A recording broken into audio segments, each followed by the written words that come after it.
The book The Bell Jar was written in 1963 by Sylvia Plath. In a sense, it is a sort of autobiography because the events in this book are the same as the ones that occurred in Sylvia's life. However, it is published under the disguise of a different main character, Esther. There are many reasons why this book is so fascinating. First of all, it is set in the 1950s, a time much different than ours. Additionally, it chronicles Esther's slow decline into depression. In the beginning of the book, she showed immense promise. However, it was fascinating to see how she changed and how she reacted to life around her. Esther provides a candid story of the themes of hopelessness and despair, and a reader can't help but be enraptured by the story that she tells. Esther is the protagonist of the novel Bell Jar. She gets an internship at Ladies' Day magazine in New York along with 11 other girls because of her love of poetry. However, once she returns to her Boston home, she becomes depressed and loses sight of her previous hopes and dreams. She gets sent to a few different hospitals that all attempt to cure her depression, but none of them can do the trick. She feels she is metaphorically being suffocated by a bell jar placed upon her, and she feels that she can't get out. Buddy Willard is one of the antagonists in this story. Buddy was Esther's first love. However, when Esther finds out that Buddy is a hypocrite, then she loses all feelings toward him. Buddy has views on dating and marriage that Esther does not necessarily agree with. Esther is a feminist, therefore she believes in women's rights. However, Buddy represents society's views on women, specifically men's views of women. Another antagonist in the story is Joan Gilling. Esther feels that Joan is a double of her previous self. For instance, on page 205, she states that Joan was a beaming double of my old best self, specifically designed to follow and torment me. They have an intense rivalry at the two hospitals that both of them attend, Kaplan and Belsize. Neither one of them can seem to get better without the other one getting worse. Esther does not care for Joan in most of the story. However, at the end, Esther goes to Joan's funeral, where Mrs. Gilling tells her that Esther was one of Joan's best friends. The main conflict in the Bell Jar is, of course, Esther's depression. Esther visits many different hospitals, all trying to help her end her depression, but none of them seem to help. Esther also receives many different types of treatments at these hospitals, such as shock treatments and insulin. However, these never seem to help her. Besides affecting herself, her depression also affects the people around her. For instance, one person her depression affected was Philomena Guinea. She was the one that paid for Esther's scholarship to college. However, when she found out that Esther was in depression, Philomena sent Esther to a private hospital, which treated her better than the state hospital she was originally at. Another person affected by Esther's depression was her mother. Esther's mother always visited her at the hospital and asked what she had done wrong. However, Esther hates her, and therefore she is elated when Dr. Nolan tells her that she will not be receiving any more visitors. Just like an animal in a bell jar, Esther feels that her depression is slowly closing in on her and separating her from the real world. The way the story is told is very strange. Most of the story is told in chronological order. However, Sylvia employs the use of many flashbacks in the story. For instance, on page 57, Esther recalls Buddy inviting her to the Yale senior prom. She states, "I remember the first night he kissed me. It was after the Yale junior prom." This indicates that it's a flashback. However, not all flashbacks in the story are this evident. Some flashbacks are not obvious until you realize the disconnect between them and the rest of the story. This makes the story sometimes confusing. This book, just like any other, had many strengths and weaknesses.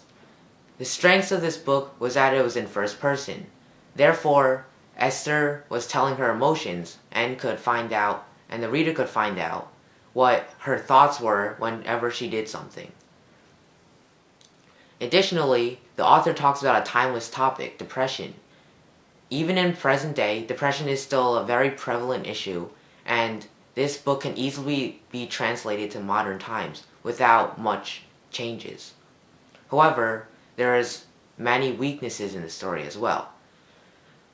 As with the strengths, it was in first person.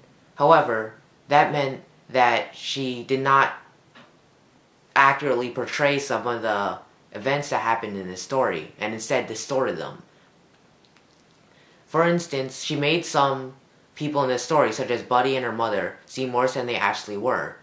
When they were talking to her, they didn't actually seem that bad. However, she makes them seem like they are the worst people in the world. Sylvia employs the use of symbolism often in this story. Two examples of the symbolism are babies and the bell jar. Babies symbolize the woman's role in society in the 1950s. Esther went against these views, though. She did not want to get married or have children, which shows the difference between men and women. She says that women have a baby looming over their back to keep them in line. However, a man does not have anything to do. For instance, on page 66, she talks about watching a baby being born with Buddy. Buddy says that the woman giving birth was on a drug that would make her forget all the pain that she had experienced. However, this disturbs Esther, and then she says, "I thought it sounded just like the sort of drug that a man would invent." Another symbolic image Sylvia used in this novel is a bell jar. A bell jar is a type of container that traps an animal to be viewed.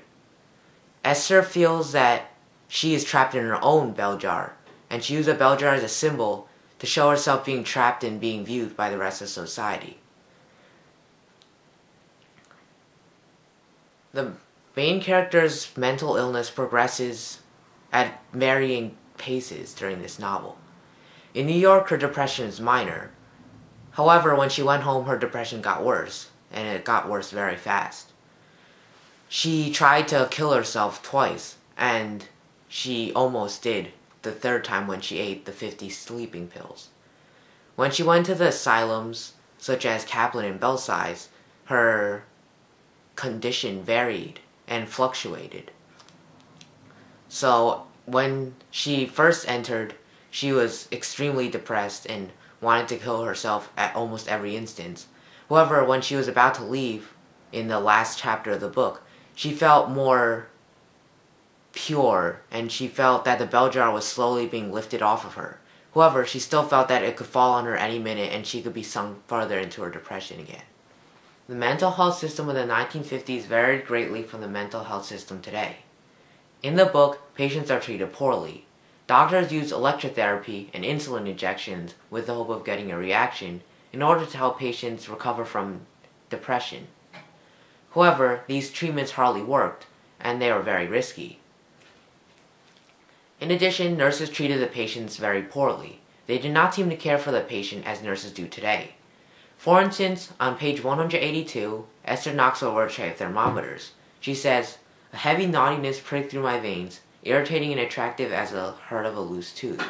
I yawned and stirred, as if about to turn over, and edged my foot under the box. When the nurses come to pick up the thermometers and the broken glass, they do not assume that it was an accident. Instead, they look at Esther and immediately jump to conclusions. They scold her for breaking the thermometers on purpose. That was something that, in a modern health system, that wouldn't happen." However, there is a similarity between the old health system and the health system that is in place today. In both health systems, the patients are separated into levels. In the book, the patients are separated into 3 different levels: Weinmark, Kaplan, and Belsize. In the modern health system, levels still exist.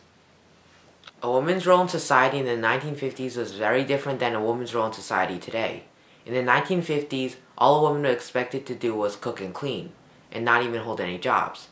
This led to many wives feeling oppressed by their male counterparts. For example, on page 85, Esther recalls an incident in which she visits Mrs. Willard's house. Mrs. Willard was braiding a rug out of Mr. Willard's old suits. However, Esther says, "But after Mrs. Willard was through, instead of hanging the rug on a wall the way I would have done, she put it down in place of her kitchen mat, and in a few days it was soiled and dull and indistinguishable from any mat you could buy for under $1 in the 5 and 10. This rug figuratively meant that Mrs. Willard was stepping on Mr. Willard. Because she couldn't do it in person, instead, she chose to figuratively walk all over him. In this novel, Plath is probably trying to send a message about feminism and about the impact it could have on society. Sylvia has very feministic views, a view that's not held by many other people in society. However, she is trying to increase the popularity of this belief among the other women in society. As for whether Esther is ready to leave the hospital, I believe she is. At the end of the book, she is becoming more stable, and she is almost ready to become a normal person again. However, she still acknowledges the fact that she might have the bell jar. The bell jar is still over her and about to collapse on her, and it may eventually lead to her entering depression again. However, that does not seem likely. As for what the future holds for her, it does not seem likely that she will get a job that she will like. Many employers will probably see that her past was dark and depression-filled, and they may not hire her. As for whether she will finally find a husband, it may be likely. In the beginning of the book, it is implied that she has a baby, so therefore that means she might have a husband. Overall, I thought this book was a very good read. This book was originally meant for college and high school students, so I was glad to read it as an 8th grade student. This book taught me a lot about depression, first of all, and also about life in the 1950s, much different than ours. Overall, I thought this book was a great book, and I would love to read another book like it.